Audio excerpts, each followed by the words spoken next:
जय श्री कृष्णा। यादव विजन के सभी सम्मानित दर्शकों का हार्दिक स्वागत है। आज हम उस दिव्य शक्ति, उस अद्वितीय व्यक्तित्व के बारे में बात करेंगे जिन्होंने संसार को ज्ञान, प्रेम और धर्म का मार्ग दिखाया।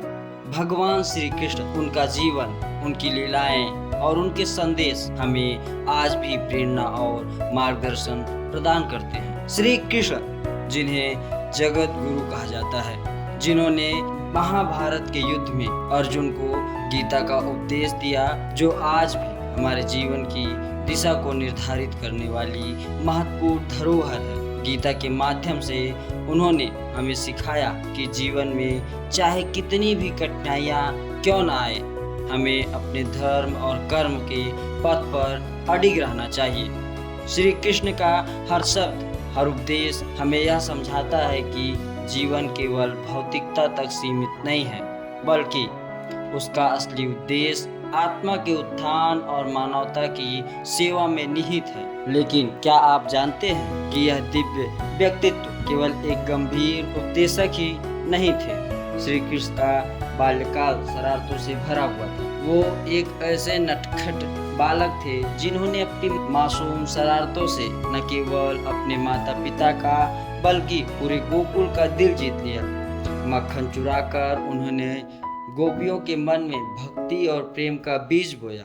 उनके हर कार्य में एक गहरी सीख छिपी थी। मक्खन चुराकर उन्होंने हमें यह सिखाया कि जीवन में प्रेम और आनंद बांटने का महत्व क्या है। श्री कृष्ण को आप विभिन्न रूपों में देख सकते हैं। गोपों के प्रिय, बाल कृष्ण भाई, असुर संहारी और धर्म रक्षक ने यह दिखाया कि चाहे आप कितनी भी विविध भूमिकाएं निभाएं, हर भूमिका का उद्देश्य संसार के कल्याण और मानवता की सेवा होना चाहिए। श्री कृष्ण के बिना भारत की संस्कृति, धर्म और परंपरा की कल्पना करना असंभव है। उनका व्यक्तित्व और उनकी शिक्षाएं हमारी आत्मा में रची बसी हैं।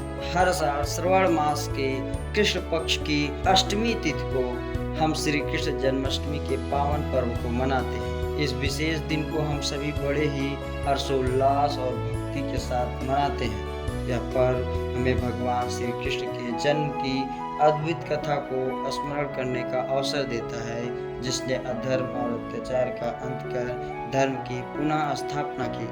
कंस, जो अपने समय का सबसे बड़ा राक्षस था, उसकी बहन देवकी अत्यंत प्यारी थी, लेकिन एक आकाशवाणी ने कंस को बताया कि देवकी के गर्भ से जन्म लेने वाला 8वां पुत्र उसकी मृत्यु का कारण बनेगा। इस डर और क्रोध में आकर कंस ने देवकी और वासुदेव को कारागार में डाल दिया। उसने उनके 7 बच्चों को निर्दयता से मार डाला, लेकिन 8वें गर्भ में स्वयं भगवान कृष्ण का जन्म हुआ। कंस ने अपनी पूरी शक्ति लगाकर इस दिव्य बालक को मारने का प्रयास किया, लेकिन भगवान श्री कृष्ण ने अपनी दिव्य लीला से सभी बाधाओं को पार कर लिया।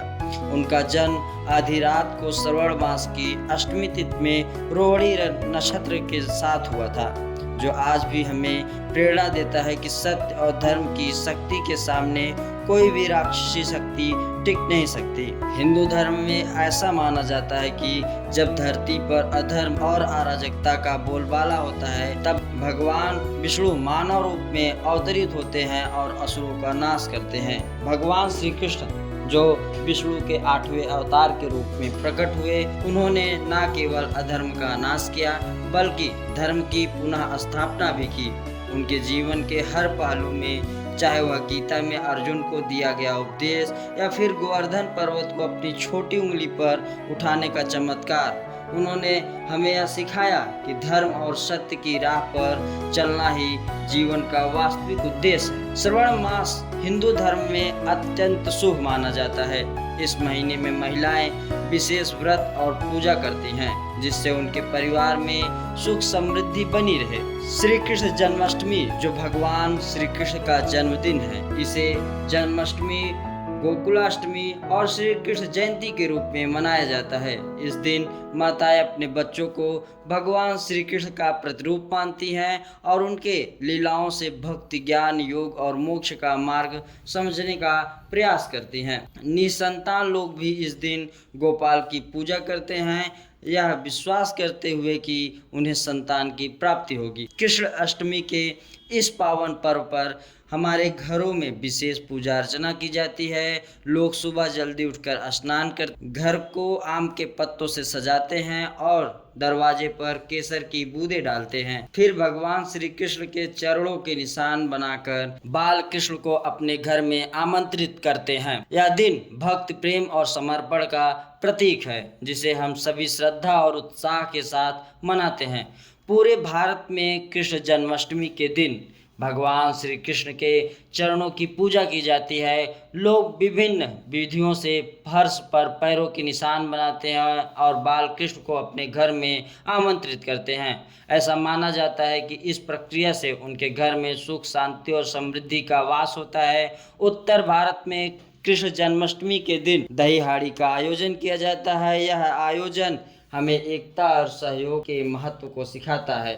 भगवान श्री कृष्ण ने भी अपने बाल्यकाल में मक्खन के बर्तन को तोड़कर गोप बालकों में वितरित किया था, जिससे 4 लोगों के साथ मिलकर खुशी बांटने का संदेश दिया। इस उत्सव के माध्यम से हम उस खुशी को याद करते और मनाते हैं। श्री कृष्ण का यह पावन पर्व हमारे जीवन में प्रेम, करुणा और भक्ति और विनम्रता का संचार करता है।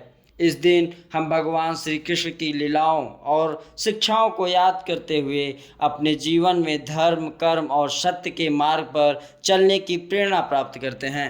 मैं यादव विजन की ओर से आप सभी के जीवन में सफलता, खुशियों और समृद्धि की कामना करता हूँ। इस त्योहार को प्रेम, भक्ति और स्नेह के साथ मनाएं और भगवान श्री कृष्ण की कृपा से आपका जीवन खुशी और समृद्धि से भर जाए। कृष्ण जन्माष्टमी की पुनः ढेर सारी हार्दिक शुभकामनाएं। यादव विजन पर बने रहिए, हमारे साथ जुड़े रहिए और धर्म और संस्कृति की इन अनमोल धरोहरों को जानने और समझने के लिए हमारे चैनल को सब्सक्राइब करें, लाइक करें, कमेंट भी करें। यह जानकारी आपको कैसे लगी? जय श्री कृष्णा।